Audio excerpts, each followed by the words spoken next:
planted a variety of fruit trees in my landscape.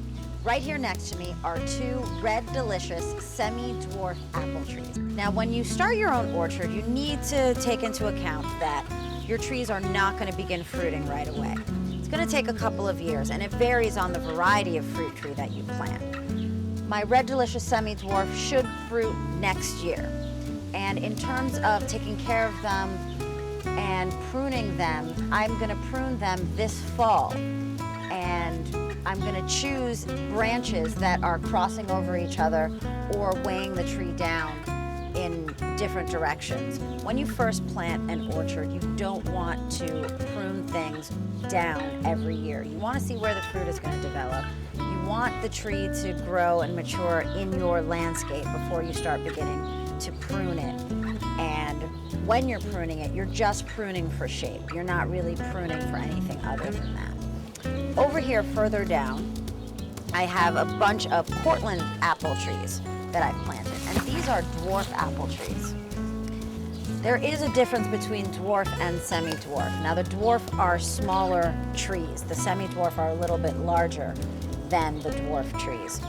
Right here in my Cortland apple, I already have some apples coming in. So this is the second year that I've had these trees planted, and I've got some fruit coming through. Extremely exciting. I have another one over here as well. Further on down the line in my orchard here, this is another Cortland apple tree that doesn't have any fruit coming through, but I'm gonna wait and see because this tree actually had a lot of little flower blossoms, so we should be getting fruit. Over here, I do have some fruit. As you can see, I've got these two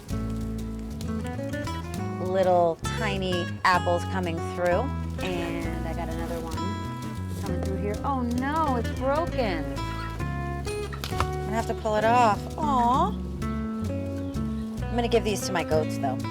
This is another red delicious apple tree. Now for these semi-dwarfs, I want to keep them relatively small because I'm short and I want to be able to reach the apples when they come through. If I allow it to just grow all the way to the sky, I'm not really going to be able to pick the fruit easily. So that fruit is probably going to be wasted. So what I'm going to do with all of my orchard trees is make sure that I maintain them at an arm's length level. So right now, these are way above my head, and this fall, I'm going to prune them and make sure that all my fruit is at arm's reach.